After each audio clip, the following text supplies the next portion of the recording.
Okay, shalom, shalom. Kwame Sha'ala, Koholoimla, Yahweh, Bahashim, Yahweh Shai, Bahashim, Rakah HaKodash. And double honors to our apostles and elders of Great Millstone who rule well and that by the Spirit taught us this beautiful truth. Just want to say the water to all the H.I.M and Akwaf. That's out here sincerely keeping the laws, the statutes, and commandments of Yahweh, Bahashim, Yahweh Shai, to the best of their ability. This is Yachanan Nawach. Just coming at you with another quick lesson, praying that it's edifying by the Spirit. And wanted to touch on marriage. Because I was at the laundromat. I was kicking it with this older lady. That lady's... she was bugged out, man. I mean, she had her wits, but the shit she was saying, because she said that she was about to retire. You know, I'm just kicking it with her. And she was telling me about, you know, she married a nigga in jail while she was staying with a nigga. And she said her family member came and asked her was she crazy, and the dude that she was with, you know, was like, what the fuck, you know what I'm saying? So he left her or whatever. But overall, she went on to talk about her son and how her son, you know, was with this woman, had 3 kids, and she was like, well, that's not his wife, they're not married. But she was thinking of marriage in the American way. She was thinking about a man getting on bended knee, begging a woman, you know what I'm saying, become his woman or his wife and all this other shit. And I was explaining to her because we was having a conversation, you know, before that about some other stuff, but she brought up Geno Jenkins, you know, that's what church she goes to, and, you know, he's a man of God. So, you know, when she said all that, you know, I started just bringing up biblical stuff to her. I was like, well, your son is with her, you know, and they had 3 children together. I didn't go all off into whether or not, if she was a virgin. Because if she was a virgin when he hit, that's his wife, you know. Because I was telling her, I said, well, you know, American marriage is not in the Bible. You know, the way that people get married here in America is not in the Bible. So that's when I asked this question on, Google AI. You know, Google AI aside. So I asked the question, does American marriage have any resemblance of marriage in the Bible? So it gives a breakdown. It says, modern American marriage shares several foundational concepts with biblical marriage, such as lifelong commitment, monogamy. Of course, we know that, you know, men of the scriptures had multiple wives.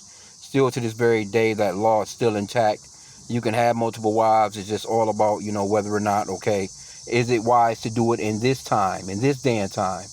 You know, the scriptures talks about things being expedient, but not, you know, being lawful, but not necessarily being expedient. It's not, would it be wise for you to have multiple women in America? You know? Now, a person like LeBron James, he has the money to take care of 20, 30 fucking wives. But he lives in America, in an American system, and he's only with one woman, which is stupid as hell, you ask me. You know, there's no way I had that kind of money, and I'm married to just one woman. I'm only dealing with one woman, and she's just running the show. You know, you just emasculated. You just, you know, and them dudes look like complete fucking chumps, man, when they out in public with that one woman. That you know she running this whole shit. Anyway, though, so monogamy, it says a lifelong commitment, monogamy, which is stupid as hell, and the creation of a new family unit.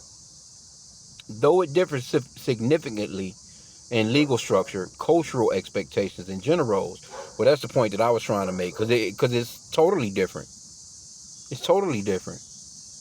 But these people, they get married under the guise that they've gotten married in the sight of God, which they thinking about white Jesus, you know what I'm saying, and a white God and a bunch of fucking idols. When that pork chop eating pastor is standing there telling you about, you know, now I pronounce you man and wife. That's not scriptural, man. It's not in the scriptures nowhere. No man is getting no bended knee nowhere in the Bible. You know, presenting a woman with a damn ring. You got men here in America that's marrying women that's got children from other men already. That shit is not biblical, man. That shit is retarded. It's retarded, bro. And then it's crazy because the children are not his, but the children become his through an adoption. You adopt another nigga's kids, you got to deal with another dude that's pulling up to pick up the kids. That shit is madness, bro. That let you know that Esau Edom, man, his whole system is chaotic. I was kicking it with another dude because the laundromat is next door to the supermarket. So while I was letting my clothes dry, or you know, I went back in there I went into the supermarket part, and there's a dude always kicking with him there. And he was talking about his woman. Oh, my woman better than, he claimed that, he had a woman from somewhere else. I'm like, okay, cool, that's cool. But, I can tell that he was a woman worshiper and all this other stuff. And I was just explaining to him, like, hey, look, pretty much, I don't know why it happened like that. But that was the spirit, because I was explaining to him, like, hey, look, man, we live in America. It's not wise to have multiple women, but the way that we deal with women in America is not our customs, originally. We're designed to have multiple women. We're just cut that way. The Lord just done us like that. We have a mindset of having multiple women. It's just the way that we're wired. But here in America, the way that he was talking, yeah, me and my babe, we do this, we do that, we best friends, and okay, that's all cool and good, but you know what I'm saying? But he was talking about from an aspect, I got what he was saying, because, he was like, why mess with another woman, and all this other stuff, when basically, what's going on in America and what's going on with women these days, and all that good little stuff like that. So I'm like, oh yeah, I agreed with him and stuff like that. But he kind of was on that tip of, the one woman thing, you gotta love your.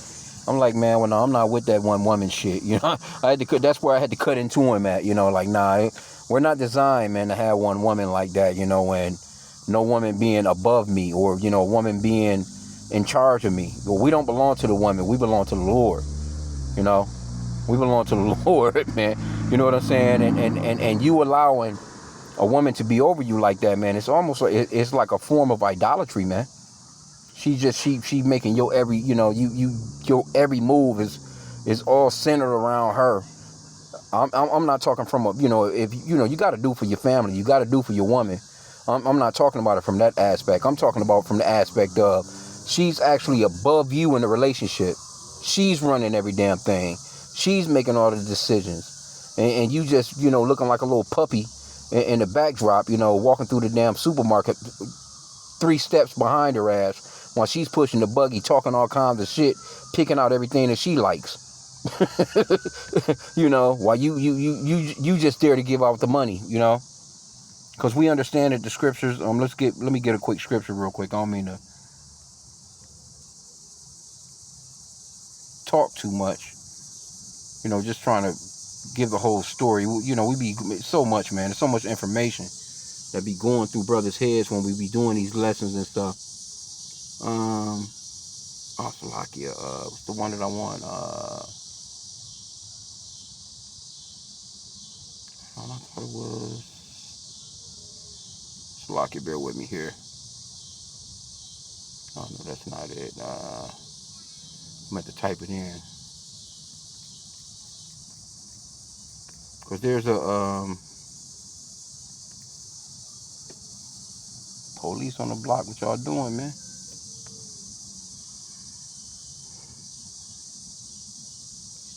Is it 11? Yeah, it's 1 Corinthians 11:3. But I will have you know that the head of every man is Yahushua. So we have the head, Yahushua. That's our head, which the world ignorantly calls Jesus.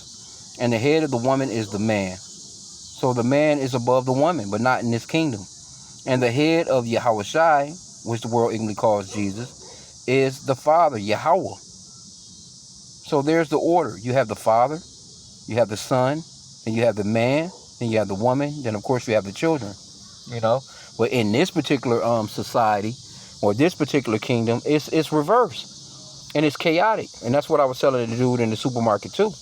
With these women running the households, man, is very, that's she's playing in the playbook of Esau. He's a fuck up. He's giving her the playbook to fuck up, so she's a fuck up. And then the kids come out all fucked up, and then your world around you is all fucked up.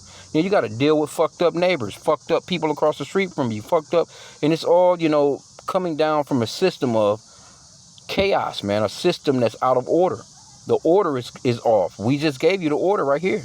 The Father, Yahweh, the Son, Yahushua, which the world called Jesus, the man, the woman, then the children. You can't have the children above the parents, man. You definitely can't have the mom above the father. That's chaotic, man. That nothing is gonna work from that. It's gonna eventually break down. But let's go back into this real quick. Get a little more on this when I asked AI. So it says shared similarities, right? Lifelong bond. Both view marriage. So we're talking about the Bible and the Bible and American marriage. Biblical marriage, American marriage. That was the question. Lifelong bond. Both view marriage as permanent, committed union meant to last until death, right? But that doesn't mean that a man can't have multiple women. The woman, she's got to be with that man until he dies. Then, if she chooses, she can deal with another man. But as long as that man is alive, she got to deal with that. She can only deal with that man, and that's scriptural as well.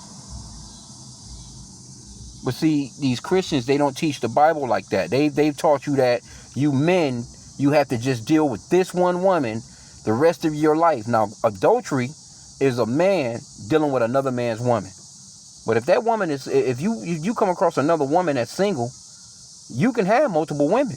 Again, though, we live in America. It's not wise to have, especially not black women, multiple black women in America. And the mindset of these women, a lot of them, they're starting to accept it a little bit. You're seeing a lot of things like that on TikTok, a lot of things online, where a lot of these newer school women, they're accepting the fact that, okay, hey, we know these niggas gonna fuck around anyway. And then a lot of women, they're understanding, okay, there's a shortage of men. We have to share. There's more women than there are men on the planet, and the Lord designed it that way. That's the way that you be fruitful and multiply. The Lord said to be fruitful and multiply. You can't be fruitful and multiply, and it's more men than it is women. You know what I'm saying? Because a woman, she can only get pregnant within, one time within 9 to 10 months. A man in 9 to 10 months, man, he can be done got fucking 1,000 women pregnant, 2,000, 3,000, depends on his work and his stamina. A dude can hit 30. Man, come on, bro. Depends on how in this damn time, with Esau and him fucking with the foods and fucking with the water and fucking with people's hormones and shit, I'm talking about in the ancient days when men really had that stamina and really had that testosterone, so to speak. Shit, man, the dude, man, he can knock down 10 women a day. Nothing. He can impregnate 5 to 10 women. Just think about that. A woman is pregnant damn near a year. By the time that woman had that one baby, that dude, man, he can be them pumped up 1,000 fucking women. Easy, man. That right there in itself lets you know that we're not on the same level. We're not the same. We have significant roles in each role that we both play, but you have to realize that you women, you can't be like men. You can't, and us men, we can't be like you. But the Lord gave an order. He designed it. He designed it perfectly, because the Lord, he didn't make no mistakes, man, when he designed a man and woman. It's just that you live in America, and Esau has given you this song and dance about, you only a fat. Let me not even drop the F-bomb. But only a weirdo would change laws where a man can have multiple women to you just being with one woman. That's some white people shit. White men are weirdos like that, man. And ain't no. Here you go. You got control of the world. You're in control of all the laws, and you come up with a fucking law where your woman is over you. She's equal on it. Come on, bro. That shit is stupid. Anyway, let's move to the next bullet point. It says monogamy. Both uphold one man, one woman, or two-person exclusive partnership model. Nope, the Bible is not. That's an American shit. That's not biblical. We just explained it. Public views.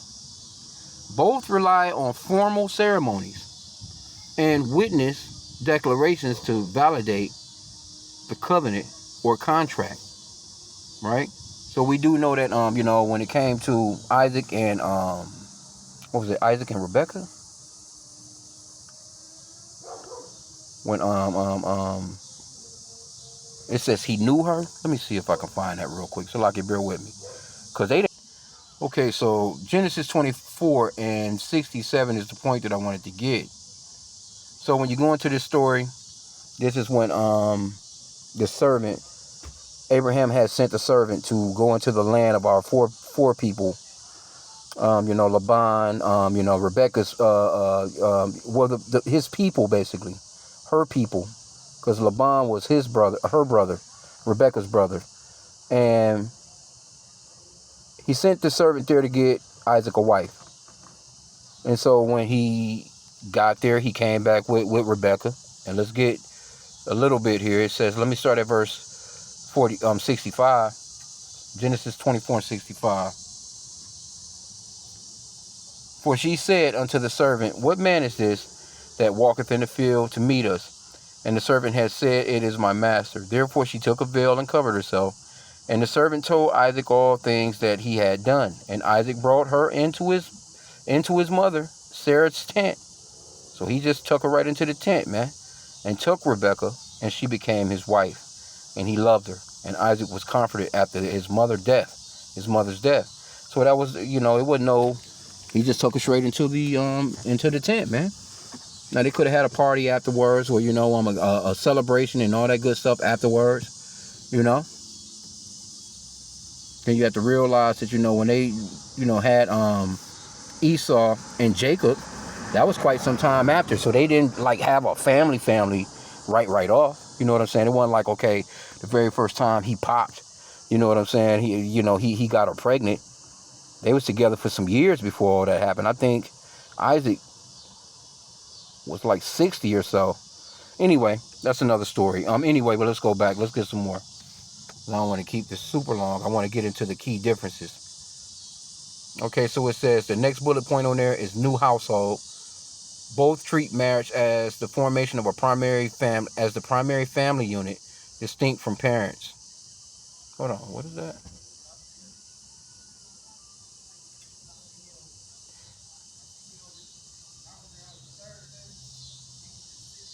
Okay, it says both treat marriage as the formation of a primary family unit, distinct from parents.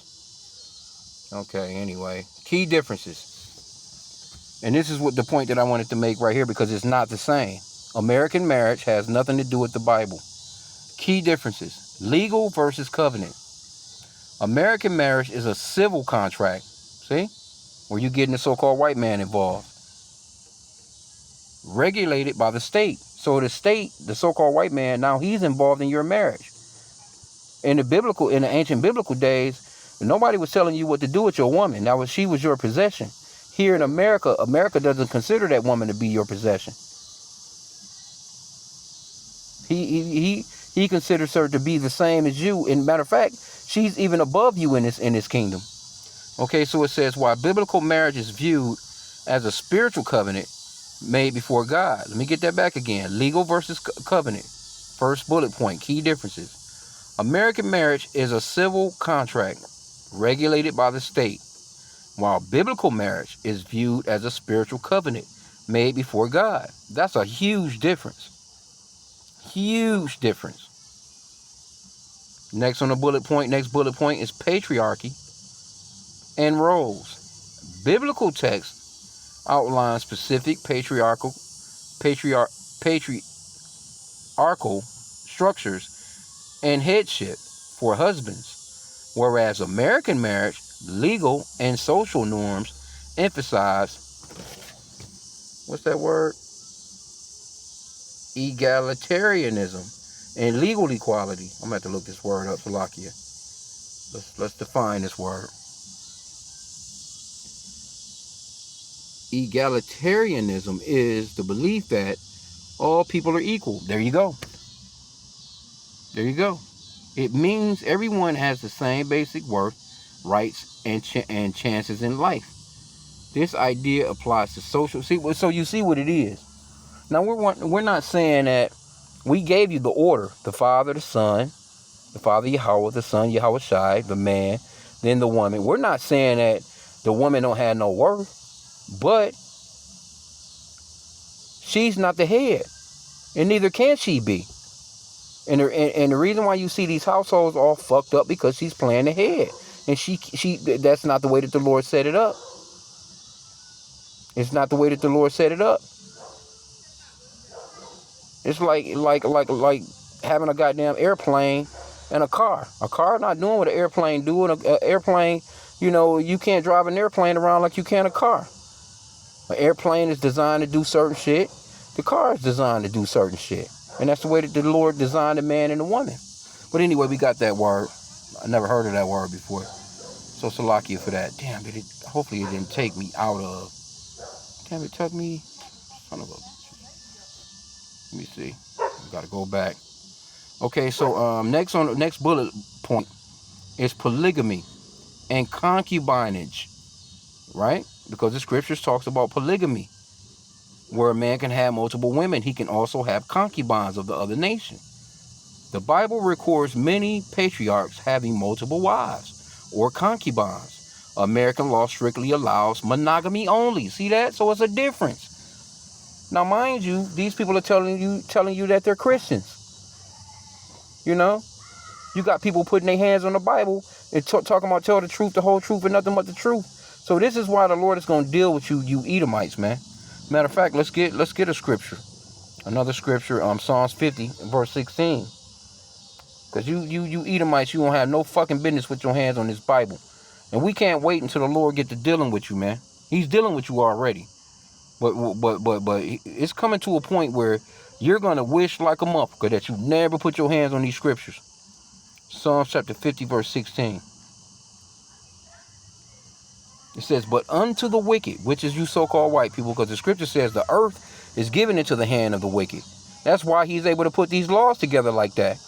The earth is given into his hands. He's the one that can say, he can write into law that a woman can be above these men out here, or the woman can go out here and do all this fucking and sucking that she be doing, and there's no consequences to it. She can get pregnant by a whole nother man, come back home to her husband, and if he do anything to her, if he touch her, if he even threaten her, she can call the police and he can get arrested. And they can actually put his ass on child support. Matter of fact, she can actually have that baby. The man, her husband, can find out 13 years later. The child is 13. And when all that goes down, he been paying child support and everything, or not saying child support because they're together. But the point that I'm trying to make is he can find out 13 years down the line that baby is not his, and nothing will be done to her. And he can't do nothing about it. And in a lot of situations, he would still be on the hook for taking care of that fucking kid in certain states, man. So this place is wicked, man. And it's all under Esau's rule. Psalms 50 and 16 again, it says, but unto the wicked Yahweh saith, what hast thou to do to declare my statutes? Or that thou shouldest take my covenant in thy mouth, seeing thou hatest instruction, and castest my words behind thee. What are you doing with the Bible, man? You don't keep nothing in the Bible. You hate the scriptures. You're adverse to what the Lord says, man. You're the fucking devil. These people are completely fucking satanic, man. That write these laws, man, in America, with their damn with the Bible in the room, quoting Bible verses and stuff, man. Got Bible verses on certain shit. Like, man, what are you doing? Anyway, that was pretty much about it. Let's see what else. Another bullet point. Let's get this last bullet point on here. Because it clearly showed, that's all that I wanted to know. You know what I'm saying? Like, you know, because I'm telling this lady, I'm like, you know, the way that you think of marriage, that's not biblical. All these Americans that ever went to a church, you went and got married under an idol. First off, white Jesus is a damn idol. You even got women that's giving these vows, and when the pastor says to obey your husband, and the bitch is standing there looking like, no, I'm not about to repeat that. I'm not about to say that. And these stupid ass dudes are still marry these hoes. Like, man, you should be getting the fuck on soon as she say that stupid shit. Anyway, the last bullet point on the list was divorce rules, right? American law allows no fault divorce for personal unhappiness. See that? You can just be unhappy and get a fucking divorce because America allows it. America is not like, you know what? No, we don't give a fuck about you being unhappy. We're not granting no divorce for you for that. But they can literally, well, you know what? It's not working out. We're just going to, I'm going to separate. And you see, I think it's like 80 to 85%, damn near 90% of all divorces come through women. Women want these divorces, right? Because they're unhappy.